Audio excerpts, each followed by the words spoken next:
Okay, here we go once again. Let's do this. Today I want to talk about tempo and rhythm. Now, tempo first.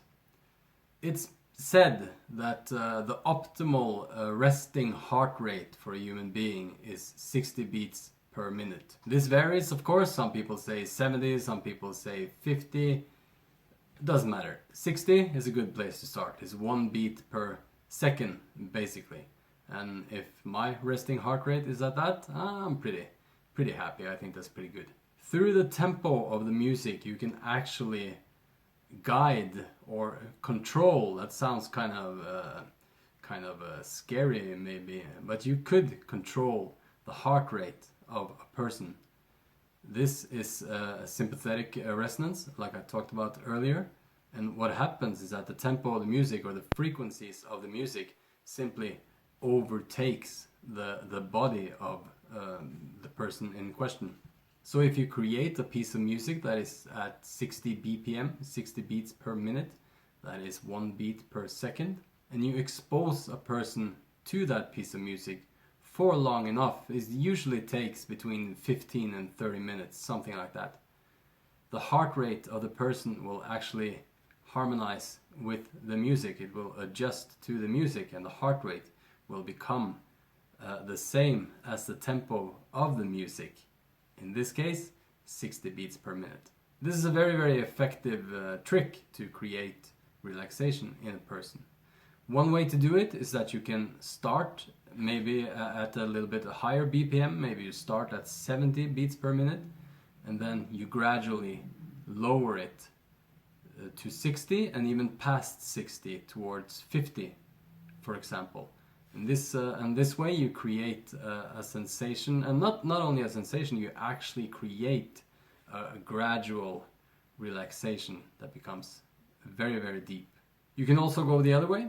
Through higher BPM, beats per minute, you can create energy. You can energize people and make them upbeat and excited, for example. This is just common sense for most people, really. I mean, slow and calm music makes us relaxed, and fast music makes us more energized, makes us feel like dancing or whatever. But it's a good thing to be conscious of and to experiment with, and just to be aware of if you are interested in the practice of sound healing. Now let's talk about rhythm. Rhythm is so many things. In fact, we could say that everything is rhythm. All the cycles of nature. I mean, the earth moving around the sun, the earth spinning on its own axis, the moon's orbit around the earth, the heartbeat of human beings, the breath in and out of human beings and other beings, of course. The ocean, the waves going back and forth constantly. There are countless cycles in nature, and cycles are pretty much what keeps us going. It's the what's it called, those is cogwheels, is it called, in a machine or in an old watch or something like that. Rhythm is the cogwheels of nature, we could say. We are absolutely dependent on it, and we are in debt to cycles and to rhythm. One common expression of rhythm in human beings is, of course, dance.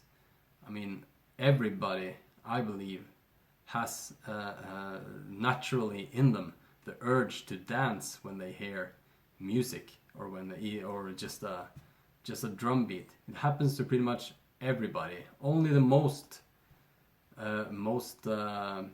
insecure or introvert people, they can resist the urge to at least move a little bit when they hear some nice music.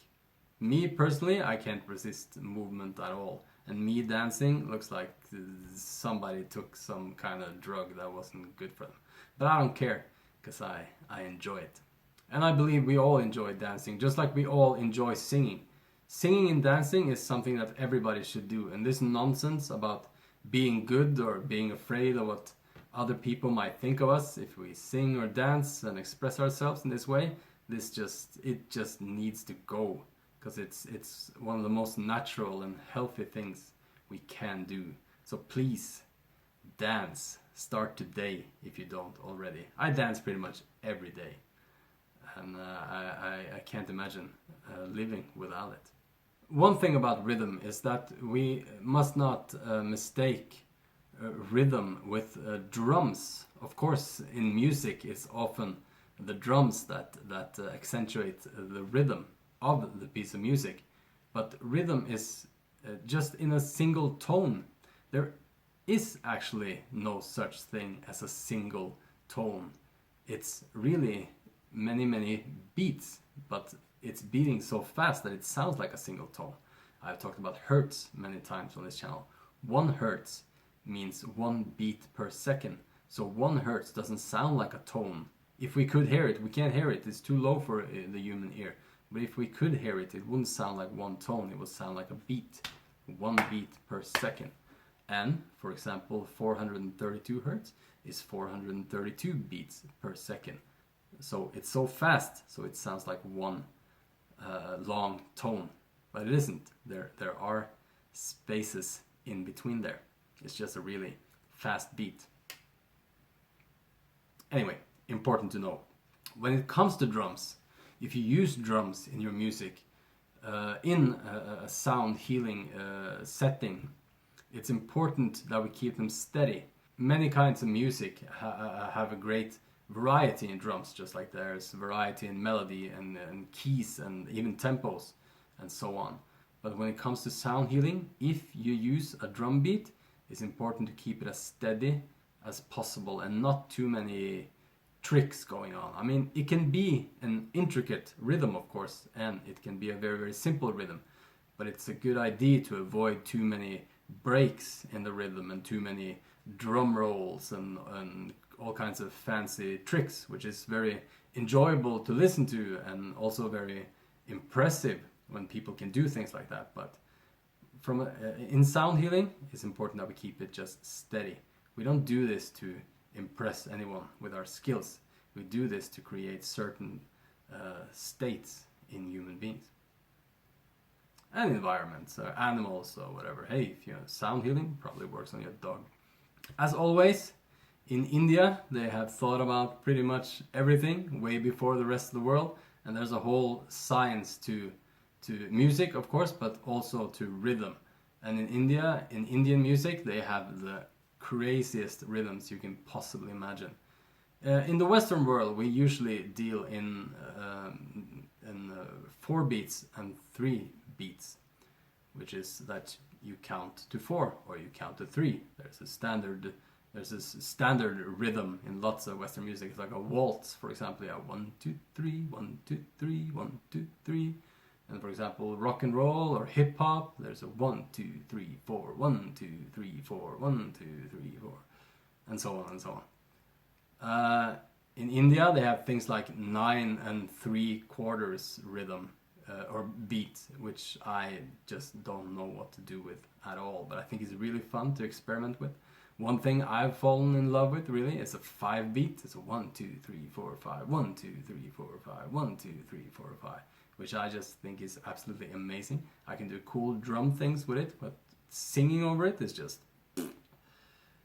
I have no idea what to do. I'm helpless like a child, but I'm working on it. 7 beats is also awesome. I'm gonna just list a few things from Indian music science to you.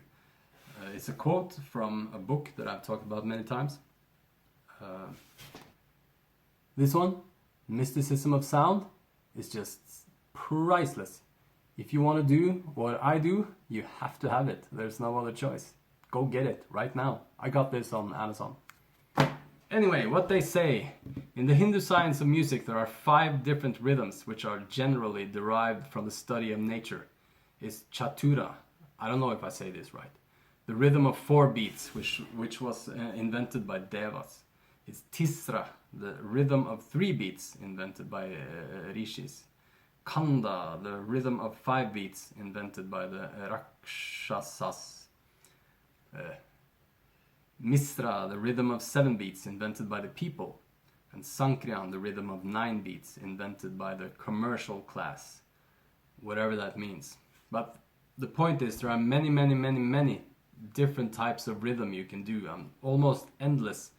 The point is, if you are born and raised in the Western world like me, and you are conditioned to rhythms of 4 beats and 3 beats, that's cool, that's great. But know that there are many, many more possibilities, and look into it, because it's really, really amazing.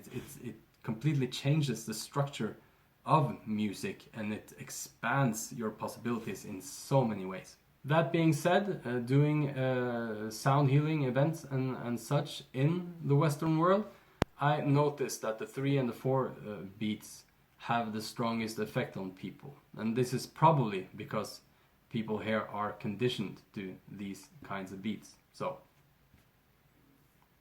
I think that's enough for this video. I've given you something to think about, hopefully. Learn something, hopefully. Before I end, I would just like to say, I want to plead with you to please dance if you don't do so already. Find some music. I love dancing to all kinds of music, but Indian classical music is just absolutely priceless. And Radiohead, you can always dance to Radiohead. But you can dance to all kinds of music, really. It doesn't have to even be a beat to it. You can dance to classical music. It's amazing. Anyway, let's end it there. Thank you so much for watching. If you have watched all the way to the end, amazing. I love you. If you appreciate the work I do on this channel, then there are many ways in which you can help me out. I have 2 books out on Amazon for 32 Hertz, The Magic and Mystery of Sound and Music, and one called The Secrets of Sound Healing.